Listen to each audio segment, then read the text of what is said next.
పేదవాడి పక్షాన నిలబడతాం, ప్రజా గొంతుకై నినదిస్తాం. వాయిస్ ఆఫ్ వాయిస్లెస్, తెలుగువారి మనస్సాక్షి సాక్షి టీవీ. సాక్షి టీవీ ప్రసారాల కోసం మీ స్థానిక కేబుల్ ఆపరేటర్ను వెంటనే సంప్రదించండి. నల్లగొండ జిల్లాలో వైద్యం ముసుగులో నకిలీ డాక్టర్లు రెచ్చిపోతున్నారు. అక్రమ పద్ధతిలో అబార్షన్లు చేస్తూ విచ్చలవిడిగా కడుపులోని పిండాలను పిండేస్తున్నారు. నిబంధనలకు విరుద్ధంగా లింగ నిర్ధారణ పరీక్షలు, అక్రమ అబార్షన్లు జరుగుతున్న జిల్లా వైద్యారోగ్య శాఖ అధికారులు మాత్రం కళ్ళు తెరవడం లేదు. నెల క్రితం సూర్యాపేట, తాజాగా భువనగిరిలో వెలుగు చూసిన వరుస ఘటనలు తీవ్ర ఆందోళన కలిగిస్తున్నాయి. అసలు అక్కడో ఆసుపత్రి ఉందన్న విషయం తమకు తెలియదని, అందులో వైద్యులు కూడా లేరని స్వయంగా అధికారులే అంటున్నారంటే వారి పనితనం ఎలా ఉందో అర్థం చేసుకోవచ్చు. భువనగిరిలో జరిగిన అబార్షన్ల ఉదంతంపై మరింత సమాచారం మా కరెస్పాండెంట్ పాసెం అశోక్ రెడ్డి అందిస్తారు.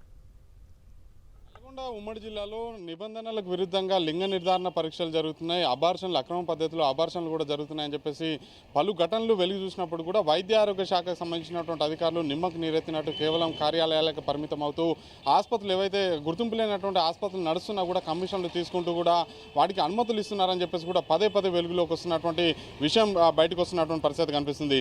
నెల రోజుల క్రితం సూర్యాపేట ఒక ప్రైవేట్ ఆసుపత్రి పేరు చెప్తేనే భయపడే స్థాయిలో సూర్యాపేటలో నకిలీ ఆసుపత్రులు, నకిలీ వైద్యులు వెలుగులోకి చూసినటువంటి పరిస్థితి, వెలుగులోకి వచ్చినటువంటి పరిస్థితి ఉంది. అదే సమయంలో నగరికల్లో ఒక ఇంట్లోనే లింగ నిర్ధారణ పరీక్షలు చేస్తూ లింగ నిర్ధారణ పరీక్షల్లో అమ్మాయి అని చెప్పేసి తెలిసిన తర్వాత సూర్యాపేటకు తీసుకెళ్లి అబార్షన్లు చేస్తున్నటువంటి వైనం వెలుగులోకి వచ్చింది. అయినప్పటికీ కూడా వైద్య ఆరోగ్య శాఖకు సంబంధించినటువంటి అధికారులు ఇంకా కళ్ళు తెరవనటువంటి నేపథ్యంలోనే భువనగిరి జిల్లా కేంద్రంలో, యాదాద్రి భువనగిరి జిల్లా కేంద్రంలోనే ప్రభుత్వ ఆసుపత్రికి ఆనుకున్నటువంటి గాయత్రి హాస్పిటల్లో కూడా నిన్న 2 మహిళలకి లింగ నిర్ధారణ పరీక్షలు చేయడం, అదే సమయంలో అబార్షన్లు చేసినటువంటి విషయం వెలుగులోకి వచ్చినటువంటి నేపథ్యంలోనే తీవ్ర స్థాయిలో కలకలం అయితే రేగుతున్నటువంటి పరిస్థితి కనిపిస్తుంది.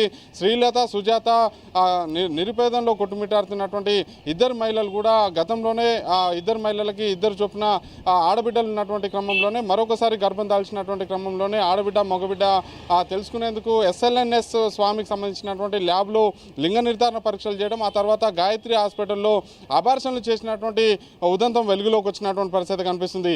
ఎంత దారుణం అంటే గాయత్రి హాస్పిటల్ సంబంధించి కనీస గుర్తింపు లేదని చెప్పేసి వైద్య ఆరోగ్య శాఖకు సంబంధించినటువంటి అధికారులు వెల్లడిస్తున్నటువంటి నేపథ్యంలోనే గత సంవత్సరాల కాలంగా గాయత్రి హాస్పిటల్ అక్కడ కొనసాగుతుండడం, అనేక మందికి మహిళలకి అబార్షన్లు చేయడం, సొమ్ము చేసుకున్నటువంటి విషయం వెలుగులోకి వస్తున్నటువంటి పరిస్థితి ఉంది. ఎవరైతే గాయత్రి హాస్పిటల్ నడుపుతున్నటువంటి శివగా చెప్తున్నటువంటి వ్యక్తి ఎవరైతే ఉన్నారో అతను అసలు వైద్యుడే కాదని చెప్పేసి వైద్య ఆరోగ్య శాఖకు సంబంధించినటువంటి అధికారులు చెప్తున్నారు. గతంలో శివ అక్కడే భువనగిరి హెడ్ క్వార్టర్లోనే స్వాతి ఆసుపత్రి పేరుతోటి ఒక ఆసుపత్రి తెరవడం, అక్కడ అబార్షన్లు చేయడం, అబార్షన్లు చేస్తున్నటువంటి క్రమంలోనే ఒక మహిళ చనిపోయినటువంటి క్రమంలోనే ఆసుపత్రిని సీజ్ చేసినటువంటి పరిస్థితి ఉంది. 6 నెలలు తిరగక ముందే గాయత్రి హాస్పిటల్, అదే డాక్టర్ శివగా చలామణి అవుతున్నటువంటి వ్యక్తి గాయత్రి హాస్పిటల్, స్వాతి ఆసుపత్రికి కేవలం 1/2 కిలోమీటర్ దూరంలోనే మరొక గాయత్రి హాస్పిటల్ పేరుతోటి ఆసుపత్రి తెరవడం, అందులో వైద్యులు లేకపోవడం, ఎవరైతే మహిళలు అక్కడికి అబార్షన్, ఏదైతే గతంలో ఆడబిడ్డలు ఉన్నటువంటి మహిళలు అబార్షన్ కోసం వస్తున్నటువంటి క్రమంలోనే అబార్షన్లు చేయడం, భ్రూణ హత్యలు చేస్తున్నటువంటి విషయం వెలుగులోకి వచ్చినటువంటి పరిస్థితి ఉంది. ఇంత యథేచ్ఛగా అసలు వైద్యులే లేనటువంటి క్రమంలోనే ఆసుపత్రి తెరవడం, అందులో నిబంధనలకు విరుద్ధంగా అబార్షన్లు చేయడం, అబార్షన్లు చేస్తున్నా కూడా అసలు వైద్యులు లేకుండా ఆసుపత్రులు తెరుస్తున్నా కూడా వైద్య ఆరోగ్య శాఖకు సంబంధించినటువంటి అధికారులు తమ దృష్టిలో లేదు, తమ నోటీసులో లేదు అని చెప్పడం ఎంత దారుణమైన విషయం అనేది కూడా ఒకసారి ఆలోచించాల్సినటువంటి అవసరం ఉంది. మరోవైపు ఒక గాయత్రి కాదు, SLNS స్వామి కాదు, ప్రభుత్వ ఆసుపత్రి భువనగిరి జిల్లాకు సంబంధించినటువంటి జిల్లా కేంద్ర ఆసుపత్రి ఏదైతే ఉందో అక్కడనే యథేచ్ఛగా ల్యాబ్కు సంబంధించినటువంటి నిర్వాహకులు అక్కడే ఉండడం, పేద మహిళల్ని గుర్తించడం, తమకు ఎంతమంది పిల్లలు ఉన్నారని చెప్పేసి తెలుసుకోవడం, అంటే అప్పటికే 2 సంతానం ఉంటే మూడోసారి ప్రెగ్నెంట్ ఏదైతే గర్భం దాల్చినటువంటి క్రమంలోనే ఆడబిడ్డ మగబిడ్డ తెలుసుకునే ప్రయత్నంలో తాము లింగ నిర్ధారణ పరీక్షలు చేస్తాం, ఒకవేళ ఆడబిడ్డ అయితే అబార్షన్లు కూడా చేస్తామని చెప్పేసి కూడా వాళ్ళతో ఒప్పందం చేసుకున్నటువంటి పరిస్థితి కనిపిస్తుంది.